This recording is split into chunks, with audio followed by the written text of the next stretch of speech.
Oseo. Oseo. Cherokee greeting. Wave the great feather for the good of it. I'm continuing from the last Sunday, and that theme was Turtle Islands, and that is also the Sturgeon moon. That's in August. And we have a Sturgeon moon birthday guy here, so I'm going to keep going. So last week I very much emphasized or focused on the turtle and how that came about here, how we have Turtle Island. And for the eons that we have been here in Turtle Island, I don't know that anybody except Coyote made a face for her. So here's her face. Ito kitong means she wears a mask. So for Turtle Island. And we, of course, are her islanders, and proudly we stand together. And that's how we can still continue. So the main interest today I'm going to focus on is the fish called sturgeon. Sturgeon, of course, is a European word, and it actually comes from stir, to stir and stir up the mud like that. And in my thing here, first starting with the moon. The August moon is the big moon, and we have two moons this month. We're going to see the blue moon, so we have to have that, and that's what I focused on before. And here, this shield here, this is a calendar print from the Sun Bear Earth Astrology, and the artist that was Gwen Havens, that she painted a series, for each month, in the form of a shield, so that's what this is. She's painted a shield, and on the shield here is the sturgeon, the fish, the sturgeon. And this is Coyote, is the spirit keeper of the south, and the sturgeon's also part of the Thunderbird clan. So she has a little bit of Thunderbird, and the plant for sturgeon is the raspberry. It's got a raspberry plant there, and then here's garnet is the stone, for that. So then she's added feathers, and then they've taken a picture of it, so it's a kind of a picture of a collage in that way. The sturgeon is as important in Native America as the buffalo. It's given as much power and spirituality as the buffalo. So the record, we can say the fossil record, shows that the Great Lakes 200 million years old. So that's pretty old, like that, and that may have given that a lot of power to it. It's very highly spiritual. There are dreamers for that. In Lakota, we would call it Hogang, or Hotatananka, like that, great fish. Great fish. She is laying at the bottom. The great fish is roiling in the lake. It's the earth source, earth bottom, or earth depth. It's the taproot of the earth. It is the slime or bottom of the lake which gives forth the land. This fish is like a tuber that is a swelling. In Lakota it's called po. It seems to designate the original progenitor of all, po, or this fish in its pristine state, active and causative, existing at the beginning alone. So this great fish might be seen as the bottom, most originative source of the universe. So some of the other, and there are clans for this, sturgeon clans throughout the First Nations, and with that there are songs and dances and everything that goes along with that. So I have some things. This is a totem for that. This is a Coyote, and here the fish is very, very big. On record, 23 feet, 1,000 pounds, like that. And in this picture, it shows here is a salmon from the northwest coast. You can kind of see a difference, you know, in the sizes of it. And over here, that's Coyote. Over here, this is Ojibwe. And the artist he made this is Toby, is Ojibwe.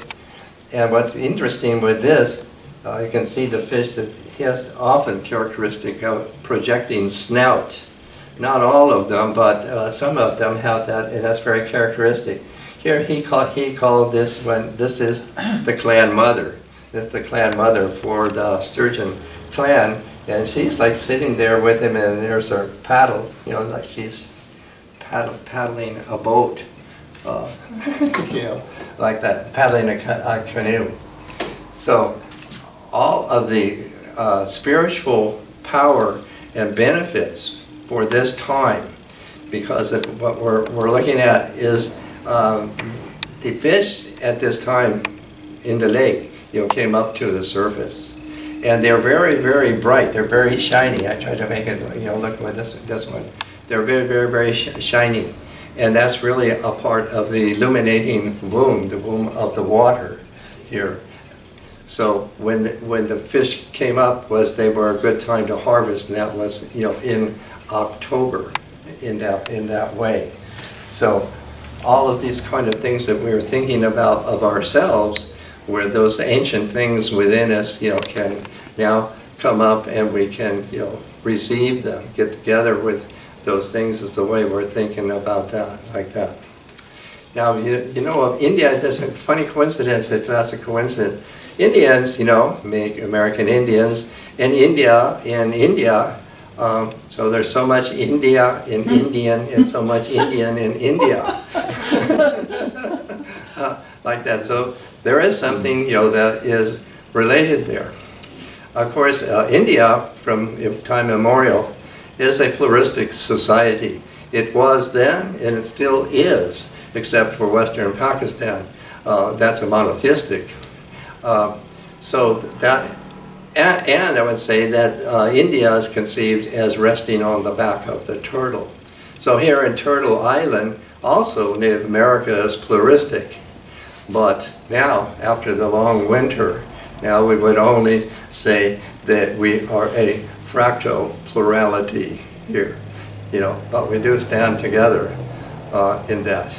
But we are under the auspices of a dominant or monotheistic culture, and it is very strong against any ideas that are not for that. But we still continue just the same. But there in India, there is so much recognition.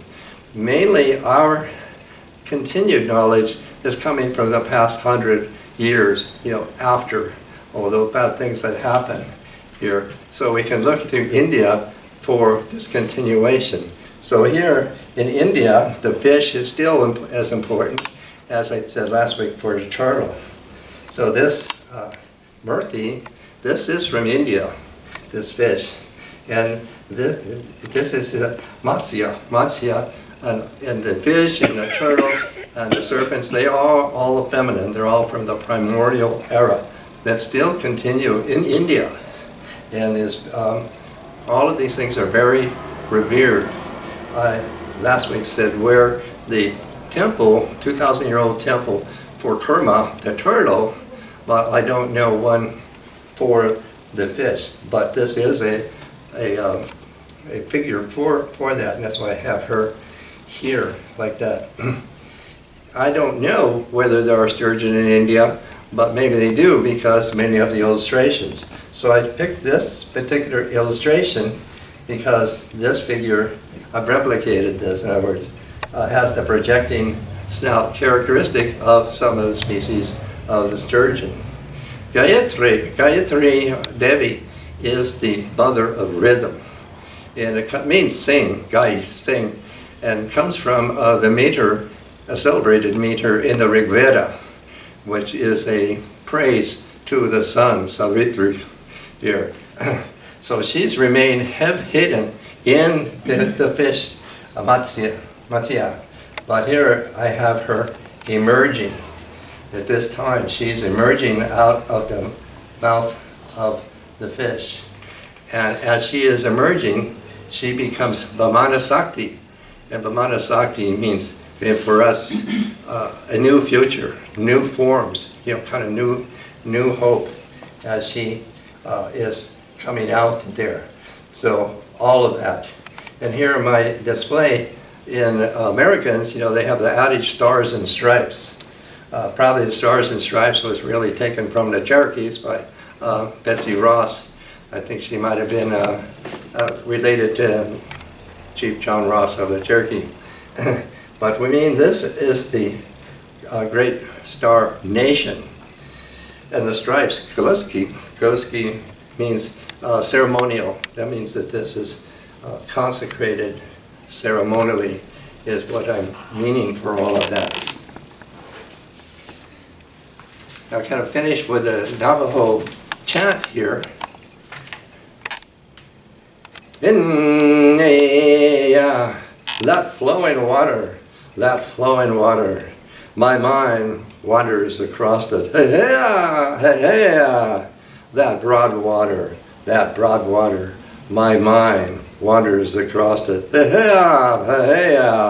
That old age water, that flowing water, my mind wanders across it.